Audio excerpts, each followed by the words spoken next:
When it comes to cookies, the chocolate chip is the best by far. Unfortunately, a lot of injustices have been done to the chocolate chip cookie, either too thin, not gooey enough, not enough chocolate, or just completely rewriting the rules of what goes inside a chocolate chip cookie.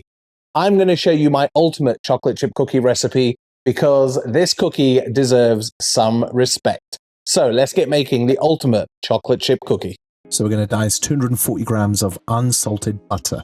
Make sure it is chilled, so bang that in the fridge. Now we need 200 grams of brown sugar, 80 grams of vanilla sugar, and 200 grams of caster sugar. You can just use all white sugar if you don't have the brown or the vanilla. Yes, I know it's a lot of sugar. That's why these are epic. Now we're going to sift 450 grams of bread flour into a bowl. Add to that a teaspoon or 4 grams of baking powder, half a teaspoon or 2 grams of bicarbonate soda, and about 5 grams of salt. Get that all through the sieve. Set that aside. Now let's talk chocolate. I like to use a blend, so I'll start with 200 grams of really good dark chocolate, about 68 to 72% cacao. Chop that up, set that into a bowl. Be a little bit cheeky and add 100 grams of milk chocolate of your choice. I used up whatever I had in the cupboard. Now I need 200 grams more of chocolate chips, which I've made my own using this mold. Of course, just melt some chocolate, put it in the mold and freeze it and you're good to go. It's important that these are frozen. Now add your butter to the bowl of a stand mixer with all of your sugar. Put on the paddle attachment and we're going to cream the sugar, which just means beat it together. But before we do that, wrap it in cling film or a tea towel, or otherwise your sugar is going to go up like the 4th of July and go everywhere all over your counter. This takes about 4 to 5 minutes. Look at that, on a medium speed. It's plenty vibrations. Now, once that's nicely creamed together, you can see there, we're going to add in 1 egg at a time, a large egg, that is, while the motor is running on a low speed. Once the first one's in, put in the second, and then here's a secret, 15 grams of this lovely vanilla paste. Oh yeah, just pour that in. Absolutely delicious. And then start putting in your flour mixture, a spoon at a time. When you get bored of doing it a spoon at a time, just put the rest in and watch a lovely cloud go up in the air and get your counters nice and dirty. Now that's been mixed for about 2 minutes, and then we're going to add in the first batch of chocolate. Mix in for 30 seconds, make sure it doesn't jump out at you. Then add half of your frozen chips and put the other half in the freezer. Mix it again for another 30 seconds, and your cookie dough is done at this stage. Get it into a bowl and just admire it. You can even have a little taste if you really want. Chill in the fridge for 20 minutes. So there is our lovely dough. So how big do we want these cookies to be? So you can use any kind of scoop, but that doesn't always tell you the grams. So what I like to do is weigh the whole thing and then divide it by the number of cookies I want, whether it's 12 or whether it's 20, whatever you want to do. And that will determine the future of the size of the cookie that you want in your house. So for me, I want about 20 of these, I think. So 80 grams-ish. That's what I'm going to aim for. Straight in. 63, a bit bigger.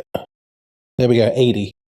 So what you want to do with these, try and get them into a round ball as best you can. Now the reason we do them round like this is just so they bake a little bit more evenly. It won't be perfect, but it'll be good enough.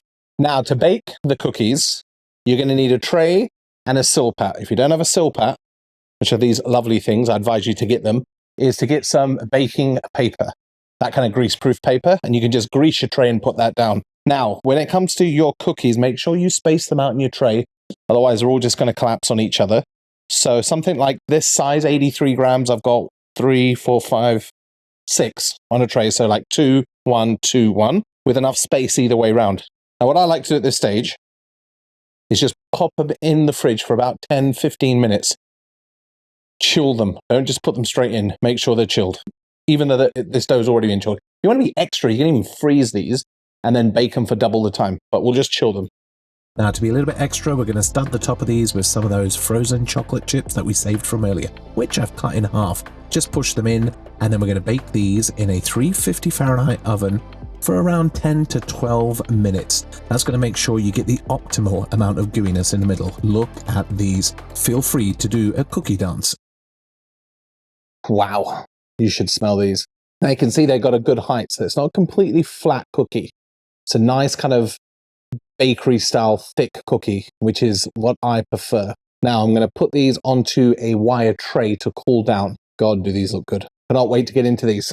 Them onto a wire rack for 15 to 20 minutes to cool down. Split one open and just look at how gooey they are in the middle, and that's why these are the ultimate chocolate chip cookies. Now that, my friends, is a chocolate chip cookie to die for. crispy on the outside and gooey in the middle. Not all flat and sad and overcooked and not enough chocolate in there. Look at that. Oh, just look at the inside of that. Let's give it a taste.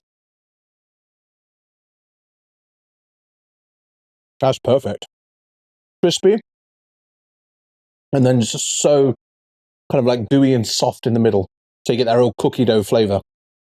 Oh my God.